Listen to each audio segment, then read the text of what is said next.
Hello everyone, this is Carlos, welcome to the channel. Are you struggling to lose weight, no matter how much you exercise or cut calories? Have you ever wondered why traditional diets don't work for you? I know I had.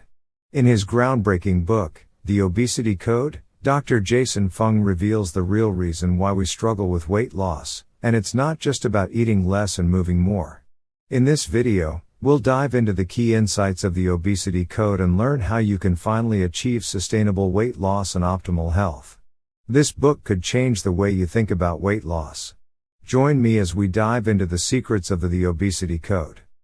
There is a current epidemic of obesity and type 2 diabetes that has affected millions of people around the world.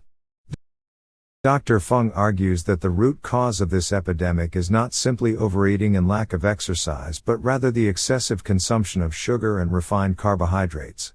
Dietary and lifestyle habits have changed a lot since the 1970s, including adoption of a low-fat diet, high-carbohydrate diet. Number of times we eat per day, from mostly 3 times to 6 to 8 times. Eating out more frequently. Fast food restaurants. More time in cars instead of walking. Increased popularity of video games. Increase in dietary sugar. Increased portion sizes and much more. Any of these factors may contribute to the increase in obesity in the population. There is an essential difference between being fat and being obese. Obesity is being overweight to the point of having detrimental health consequences. Bears, whales, walruses, and other animals are fat but not obese since they do not suffer health consequences. They are genetically programmed to become fat. Human beings are not. In humans, evolution did not favor obesity but rather leanness. The Calorie Deception. Dr. Fung debunks the popular myth that weight gain and loss is simply a matter of calories in versus calories out. He explains that the calorie theory of weight gain and loss fails to account for the complex hormonal and metabolic factors that govern our body weight. He argues that the real culprit behind weight gain is not excessive calorie intake but hormonal dysregulation, specifically insulin resistance. Insulin resistance is a metabolic condition where our cells become less responsive to insulin, leading to elevated insulin levels in the blood. This causes the body to store more fat and prevents it from using stored fat as energy, leading to weight gain. Fung then debunks the calorie theory by demonstrating that our bodies do not simply burn calories linearly. Instead, our metabolism is highly adaptable, meaning that when we consume fewer calories, our bodies compensate by lowering our metabolic rate and burning fewer calories. This makes it incredibly difficult to lose weight by simply reducing calorie intake. For example, imagine we manage a coal power plant. Every day we receive and burn 2,000 tons of coal to generate energy. We also keep some reserve in case we run low on coal. Now, we start receiving 1,500 tons of coal per day. Should we continue to burn 2,000 tons of coal daily? We would quickly burn through our coal stores, and then our power plant would be shut down. Blackouts will occur, and chaos and anarchy will spread in the city. Or we act smart, and as soon we realize we received only 1,500 tons of coal, we immediately reduce our power generation to burn only 1,500 tons or less. This will slightly affect the power in the city, and the doomsday scenario is avoided. The human body acts as an efficient power plant. The assumption of the theory that reducing caloric intake leads to weight loss is false since decreased caloric intake inevitably leads to decreased caloric expenditure. Additionally, Fung explains that not all calories are created equal. Different types of food have different effects on our hormones and metabolism. For example, consuming sugar and refined carbohydrates causes a spike in insulin levels, leading to fat storage and weight gain. On the other hand, consuming healthy fats and proteins can help regulate our hormones and boost our metabolism. Another myth Dr. Fung mentions is that exercise alone is enough to lose weight. A recent survey revealed that Americans exercise the most, 135 days per year, compared to a global average of 112 days. The Dutch came in last at 93 days.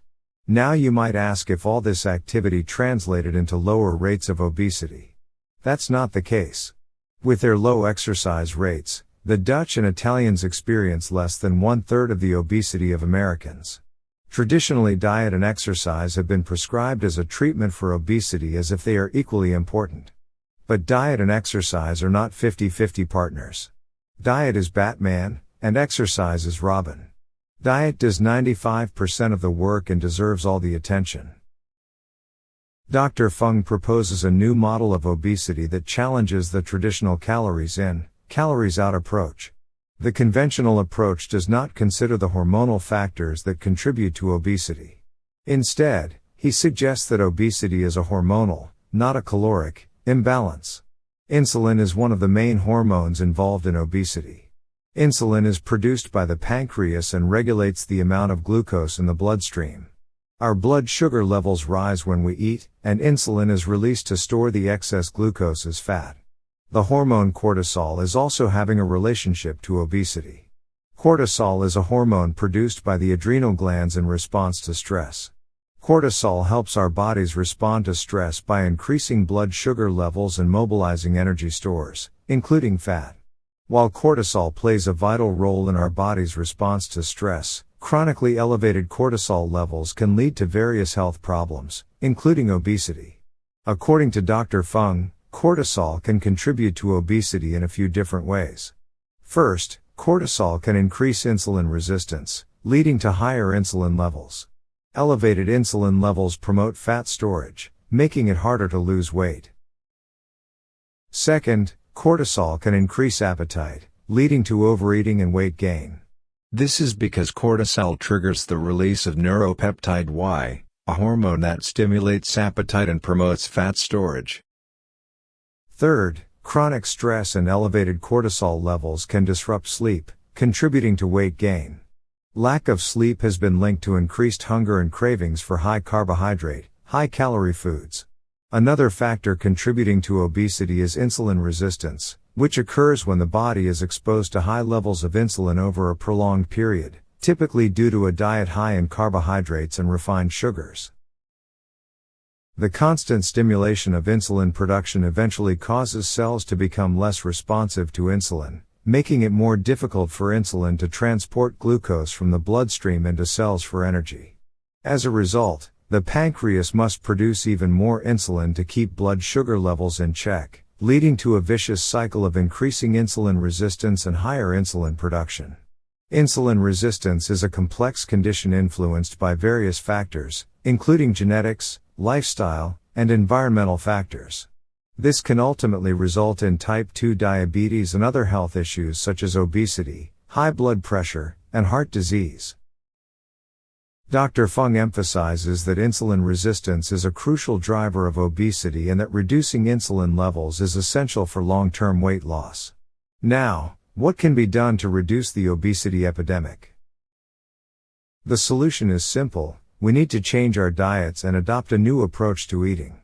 We must move away from the processed, sugary foods that dominate our diets and instead focus on whole, natural foods. Dr. Fung mentions a 5-step approach to reduce insulin levels, and as a result, we can lose some weight. Step 1. Reduce your consumption of added sugars. Step 2. Reduce your consumption of refined grains. White flour stimulates insulin more than any other food, so reduce how much bread, bagels, tortillas, cookies, cakes, pasta, noodles and other sources of refined carbohydrates. Step 3. Moderate your protein consumption. Step 4. Increase your consumption of natural fats like olive oil, nuts and avocados. Step 5. Increase the consumption of fiber and vinegar. The next factor that will help you to keep your insulin level low in the long term is meal timing. Dr. Fung suggests limiting our eating to a specific time frame, called intermittent fasting. This means eating within an 8-hour window and fasting for the remaining 16 hours.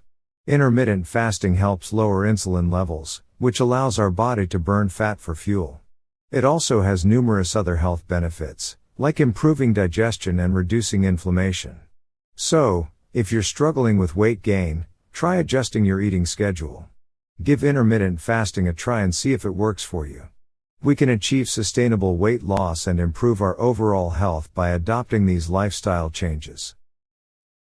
Thank you so much for watching. I hope you found this video helpful and informative.